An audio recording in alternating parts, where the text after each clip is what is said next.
Did you know that you easily can ruin a brainstorming through this one major mistake? In this video you learn how you can avoid this one mistake in order to get incredible brainstormings with the results you want. I think we should name our next project maybe after an animal. For example, the lion success. Or what's about tiger focus or leopard's goal? Maybe also something like the elephant's triumph. Or what do you think about the... Did you see what just happened?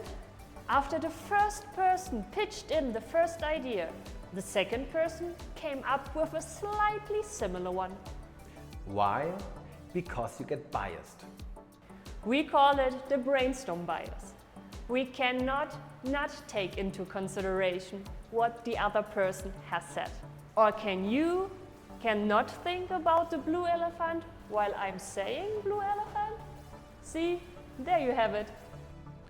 Brainstorming bias is a phenomenon that happens when people think together in the same direction, without critical reasoning and thinking about alternatives and other outcomes.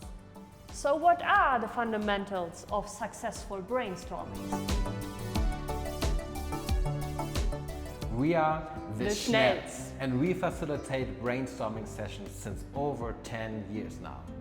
What? We are already so old that we are doing that for such a long time? Darling, that's the reality. Oh no. Let's continue. Okay, what do you have to consider before you start a brainstorming? First, you have to figure out what your desired goal is. Second, you have to figure out what kind of brainstorming you need in order to get to your desired goal. There are two ways how to brainstorm with a team.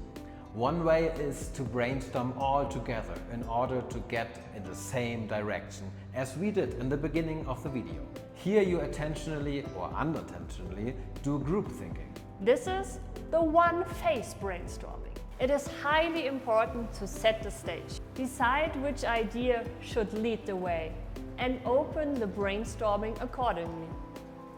The other way of brainstorming is that everybody is first thinking for themselves and then sharing the ideas with the group or the team. This is the two-phase brainstorming. Here it is super important that you let them write down their thoughts, for example on sticky notes. Why? Because then they don't get biased before it's their turn. Otherwise you will ruin the individual thought process. And there you have it, the two main options of how you can do a successful brainstorming. As we explained, it is crucial to decide if you want to do a one-phase open brainstorming or a structured two-phase brainstorming. Does it make sense to you? And have you ever been in a situation where this knowledge would have been helpful? Write a comment and let the other viewers know about your experience with brainstorming. Before we close, one important mention. Of course, you can combine the two different ways of brainstorming together. This means that you can work in an iterative way and with that do the brainstorming in a longer process. This needs good facilitation for sure.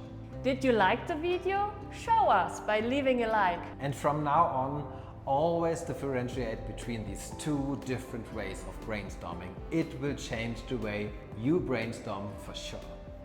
Thanks for watching. Take care. Stay bold. And ciao ciao.